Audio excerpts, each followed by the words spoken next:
This is Lindy Jones, 19 years old, facing murder charges in South Carolina. In August 2019, Lindy killed Willie Antoine Fields, 18 years old. After the investigation, Lindy Jones and his brother Jalen Jones were arrested. At the court, the victim's mother, Angela Fields, had a few words for Lindy. Her husband, Willie Clay Fields, was comforting her. Honor, I just want to let you know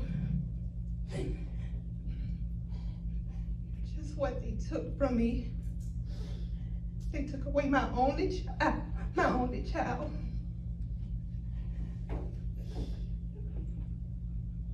It's been so hard. But suddenly he couldn't bear the pain anymore and attacked Lindy Jones right in the courtroom.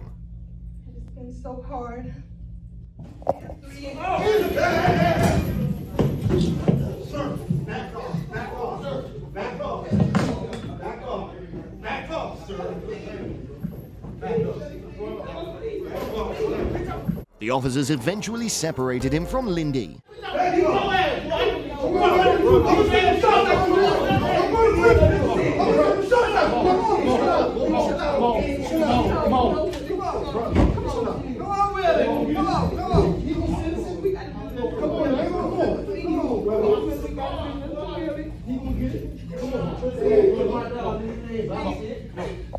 Lindy was eventually sentenced to 35 years in prison, and his brother Jalen was sentenced to 6 years in a juvenile detention center. But this wasn't the only time families lost their composure in court. Similar to the case of Diamond Alvarez. Diamond's mother was present at the trial of 19-year-old Frank DeLeon Jr., who shot then 16-year-old daughter with over 20 bullets. On January 11, 2023, when Diamond was walking her dog, Frank shot her dead. The police investigation revealed that the two had a romantic relationship and were on the verge of breaking up. Frank was immediately arrested. If you think Frank would show remorse for his crime, be prepared for his shocking behavior. During the court proceedings, Diamond's mother told Frank DeLeon Jr., who cruelly ended his daughter's life, how she felt. When giving his testimony, Frank smirked, making her angry. Diamond's mother approached to comfort him. But before she could get close to the smirking killer, the situation escalated. Diamond's uncle jumped in from the stands and attacked Frank. Frank's mother rushed in to protect her son by attacking Diamond's mother, causing Diamond's aunt to jump in.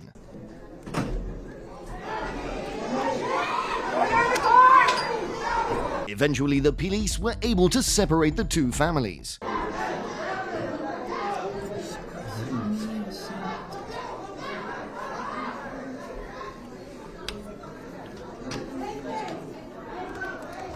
That was wrong of me. That was wrong of us because we're not monsters. But it's so much hate because I want my daughter back. And what he did it was horrible. Seeing my daughter there and looking at him that he did that and he's laughing in my face. It was very wrong and I'm so sorry for that. After the brawl, Frank finally accepted a plea deal and was sentenced to 45 years in prison. Fortunately, the deputies were ready and intervened before complete chaos ensued. Similar acts of outrage also occurred in the case of Michael Madison, a serial killer facing multiple charges, including 3 counts of murder in Ohio. From 2012 to 2013, Michael killed 3 women before he was caught. Before his preliminary hearing, Michael realized the severity of his crime.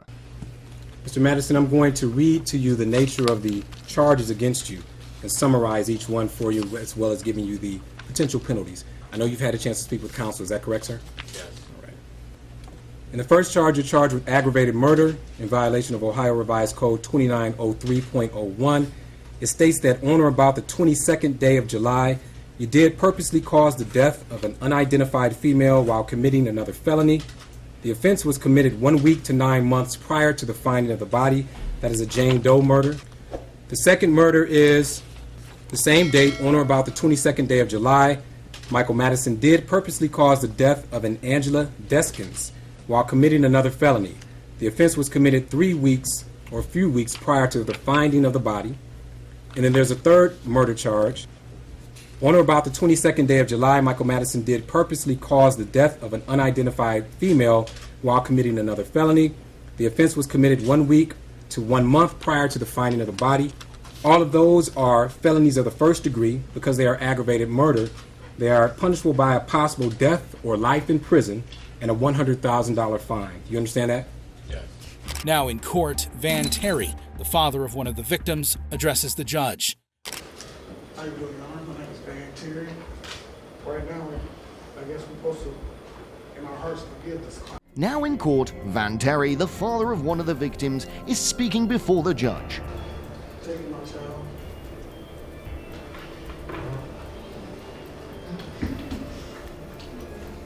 Van Terry now turns to speak directly to Michael. The real shock came when Michael burst into Madison in the courtroom by smirking. At this moment, Van Terry jumped to attack Madison right in the courtroom. This shows the level of pain and anger that the victims' families had to endure.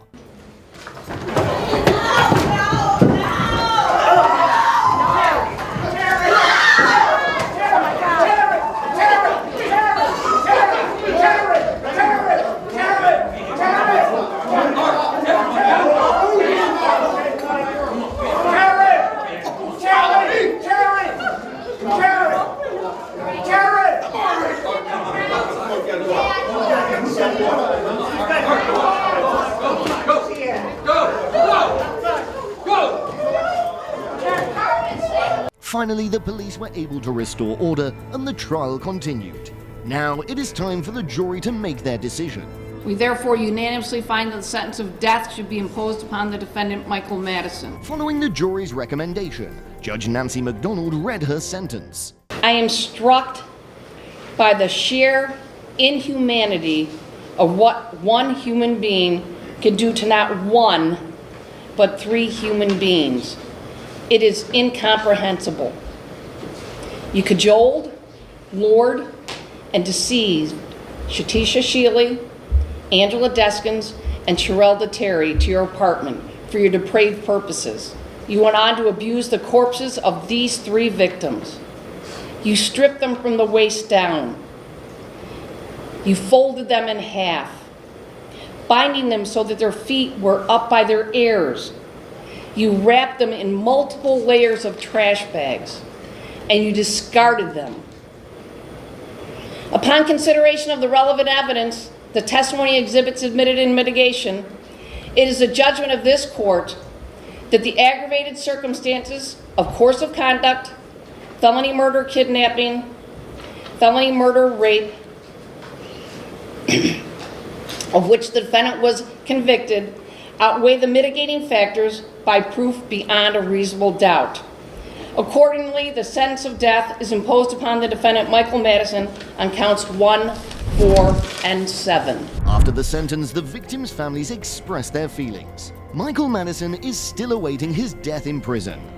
But this is not the only time parents have been enraged by the murderer's behavior in court, as in the trial of 18-year-old Peyton Gundren facing multiple murder charges. On May 14, 2022, Peyton, a white supremacist, opened fire in a Tops Friendly Market store in New York, where there were many black people. Sadly, 10 black people lost their lives and 3 others were injured before he was arrested. Now in court, the victim's family members let him know their feelings about him. While I was writing this, tears fell from my eyes. Thinking about what a beautiful person you took.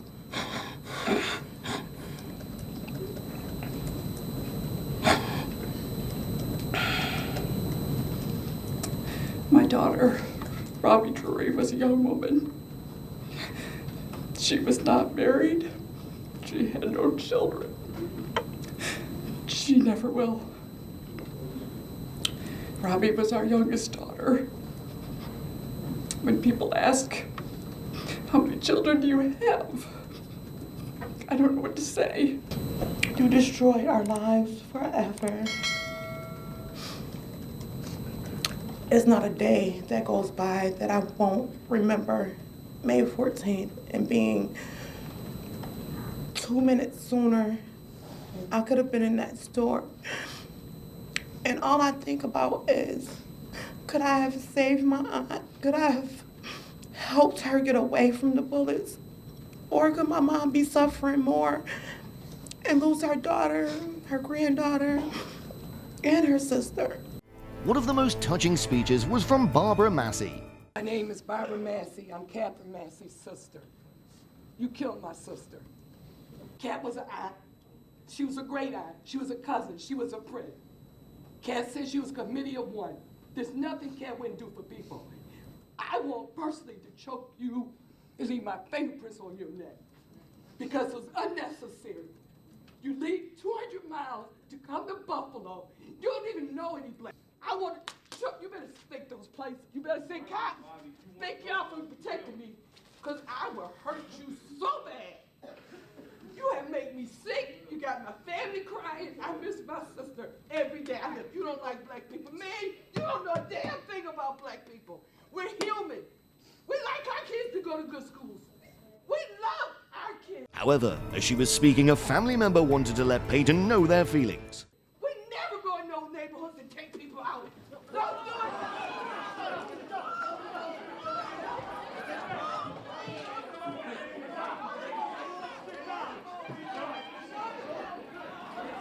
Fortunately, the police were able to calm the situation.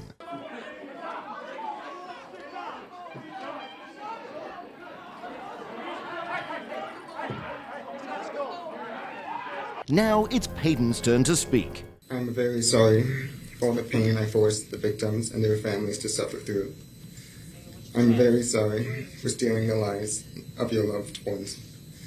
I cannot express how much I regret all the decisions I made leading up to my actions on May 14th.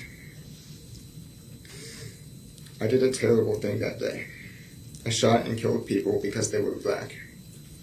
Looking back now, I can't believe I actually did it. I believed what I read online and acted out of hate.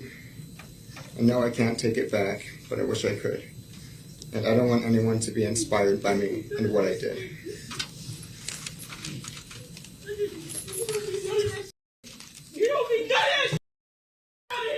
Finally, the judge read the sentence. The damage you have caused is too great, and the people you have hurt are too valuable to this community. You will never see the light of day as a free man ever again. It is the judgment of this court for your conviction under the first count of the indictment, a domestic act of terrorism motivated by hate in the first degree, an A1 felony, that you be sentenced to life imprisonment without parole. Peyton was sentenced to life imprisonment without the possibility of parole. What are your thoughts on the actions in this video? Leave your comments below the video. Thank you for watching all of my videos. Your interest and acceptance is the big thing that makes me want to make more videos. We always listen to your opinions. If you have any questions, please feel free to ask. Comment down below and we're always happy to answer. Please subscribe and comment to my channel if you like it, and if you want us to convey through our next videos. I don't have to talk to you. Okay. I'm not talking to you. Why are you being hostile right now? Why are you coming up to me like that? I'm doing my job, right? What are you stopping for? The incident took place in the city of Molina, Georgia. Zebulon Police Chief Jonathan Hemphill was stopped by two officers in the neighboring city of Molina at a traffic stop on August 25, 2022. Body cam video shows Hemphill had to get out of the car after being pulled over at the traffic stop. He was then approached by the patrol car.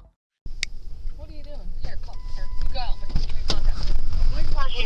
Say hello. Was that illegal? No, no, sir. The reason why we're stopping you is because it's a window tint violation. I blinked my blue lights at you to let you know who I was. Yes, sir. Well, We didn't know with it, that's not a government tag. That is a unofficial tag. Okay. That tag's not even on file. I see. Yeah. Well, we have to catch up to be able to run it and everything like that, sir. So I won't blink my blue lights at you next time. I'll let you just sit there. I was just speaking. I'm the police chief in Zebra. Well, nice to meet you, sir. Matt Pope worked for me. Your chief worked for me. Yes, sir. There's no need to get upset. While talking to the officers, Jonathan Hemphill declared himself as a police chief of Zebulon. He then told the officer that he would call their boss, as if his relationship put him above the law. And he viewed this relationship as putting himself above the officers working daily to keep the streets safe. I'm upset because I spoke to you when I come by, and now you're pulling me over. Sir, I've never met you a day in my life. I understand that. Why are you being hostile? Easy. I don't have to talk to you. Okay. Easy. I'm not talking to you. Why are you being hostile right now? Are y'all gonna write me a ticket? Are you gonna write me a ticket? Sir, we're just trying. I'm the police chief in Zebulon. Do you want to write me a ticket? Why are you coming up to me like that? I'm doing my job, right? What are you stopping for? Jonathan Hemphill was extremely disrespectful, and his level of disrespect towards the female officer was much higher. And this was the issue we face: the courage, the patriarchal aspect, the masculinity. But the female police officer showed a very tough attitude, not backing down or being intimidated by Police Chief Jonathan Hemphill. I'm stopping you for one. Look at it's dark. You flashed your blue lights.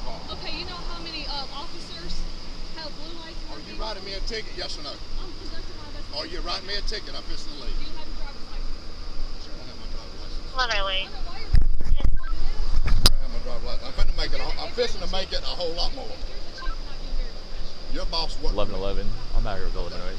Just like anybody else. Whatever, okay? Thank you. Where's my license? Okay, so 2001 Dodge Ram truck, black color, to Machine Construction Company out of Losersville. Registration showed expired, valid insurance, -99. Just confirming. Bravo Frank Mike 1175 BFM 1175. Yeah, sir. As I was explaining. I don't want to hear that from you. Okay. You let her do her job.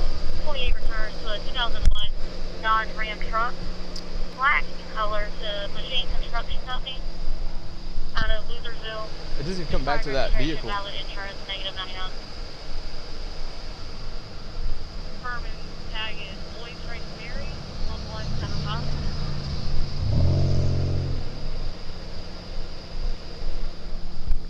That's 28 returns, no vehicle found, -99.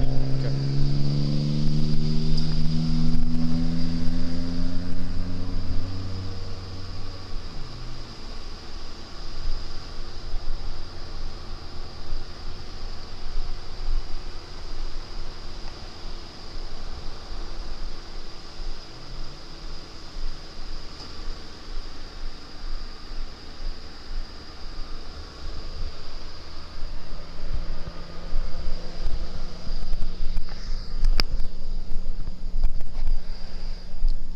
Below 11, make sure you're recording. Yeah. What? She's about bringing your driver's license back up. That's fine. Yeah. First, when we ran the tag, it came back to like a Dodge Ram, so we're just confirming it's not. Yes, sir. It's a ghost tag. Yes, sir. We're You making won't sure. get anything back with that tag. Yes, sir. Yeah, we're just. You must have run it wrong. You must have run it wrong because you want to come back to a Dodge Ram. We were confirmed it. They let us know and everything. So it's still coming back to a Dodge Ram now? Sir, can I ask why you're so upset? Is it still coming back to a Dodge Ram No, now? we got it fixed. Why are you so upset? No, you didn't fix it. Is it still coming back to a Dodge Ram right now? No, it came back not on 5. That's right, because you run it wrong. Sir. Somebody run it wrong. Either you did or they did. We're about to get the information. Okay, and get I it got back your to you. chief on the phone right now. That's Yes, fine. sir. I That's fine. understand. That's fine. Can you calm down for us, please? I appreciate your service. I appreciate your service. All right. I'm just saying, I spoke to you guys. I didn't have to do that. I could have eased on by y'all. I appreciate the job y'all out here doing. Chief, I I'm trying to be y'all. respectful with you. I understand okay? that. I understand I'm not raising my voice or I nothing at understand you, that. right? I understand All that. right, let's. But I'm trying to tell you, respectful to one the another, only okay? thing I done wrong was spoke. Y'all never would have pulled me over if I hadn't flicked my blue lights No, at you. sir. No, we were going to pull you. Actually, I'm No, not you going to lie to you. I'm No, telling you you straight up. Okay. Okay. All right. But like I said, there's people out here impersonating police officers with blue lights. Or you and threw we've my dealt or with she them threw before. my license if she is getting them for me.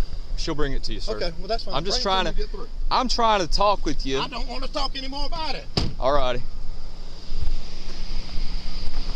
Police Chief Jonathan Hemphill showed an annoyed and contemptuous attitude towards the officers on duty throughout the video.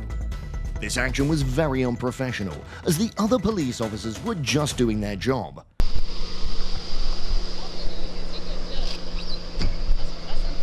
It's very unprofessional.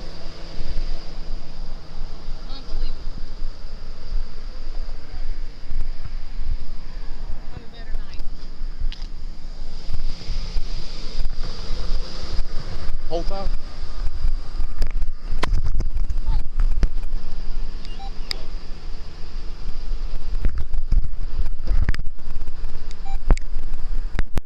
After this incident, Jonathan Hemphill faced harsh criticism for his treatment of other officers. Everything was recorded on video in Molina, Georgia, but no internal investigation was conducted. There were no penalties or punishments for Jonathan Hemphill, as this was only a matter of behavior. Molina Police Chief Stephen Burge said he always stands by his officers even though Jonathan Hemphill is the Chief of Police of Zebulon. Chief Burge said, "I don't know why the traffic stop happened that way, but I'm very proud of my officers for how they handled the situation." The Molina Police Chief also praised the officers and their response. "I commend those officers for handling the power imbalance. They were just trying to do their job and not back down." For the public, they want officers to act like that, who uphold the law no matter who it is.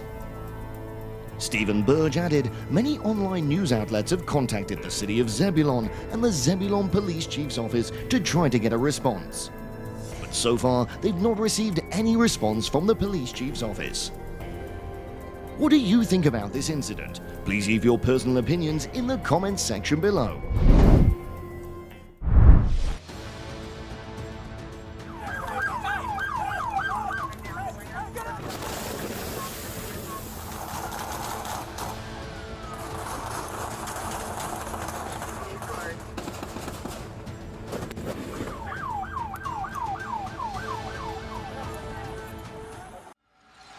On August 9, 2023, at approximately 5:50 p.m., an incident occurred in downtown Los Angeles. Officers received multiple radio calls, ranging from a hit-and-run traffic collision to a reckless driver driving a Department of Water and Power vehicle. At approximately 6:30 p.m. in the Pakioma area,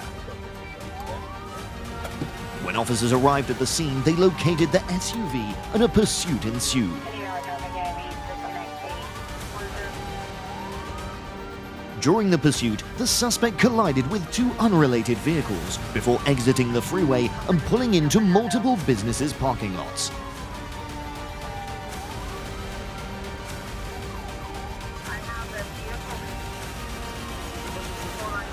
After crashing through the metal gate into the secondary parking lot, the suspect suddenly stopped and turned around.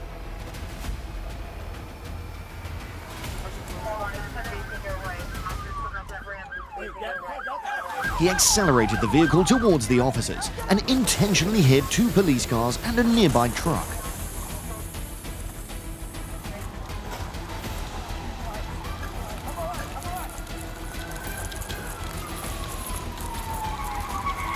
When the officers approached tactically, the suspect refused to surrender, and instead once again chose to endanger the lives of police officers, leading to a second officer-involved shooting.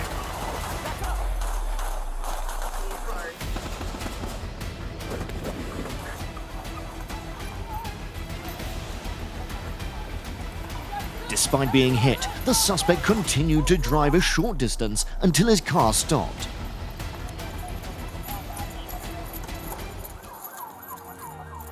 The disabled SUV rolled across Colorado Avenue and stopped in front of the road.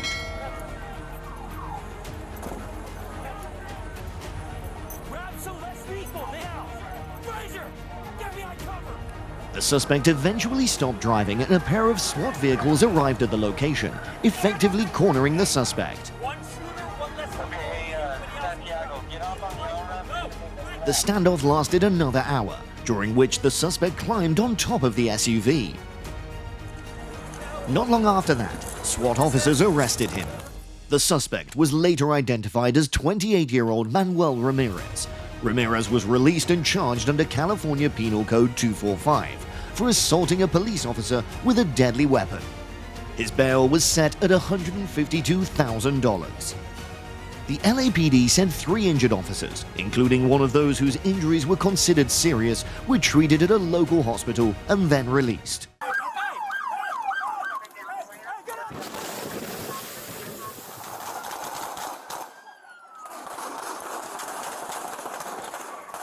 Thank you for watching all of my videos. Your interest and acceptance is the big thing that makes me want to make more videos. We always listen to your opinions. If you have any questions, please feel free to ask. Comment down below and we're always happy to answer. Please subscribe and comment to my channel if you like it and if you want us to convey through our next videos.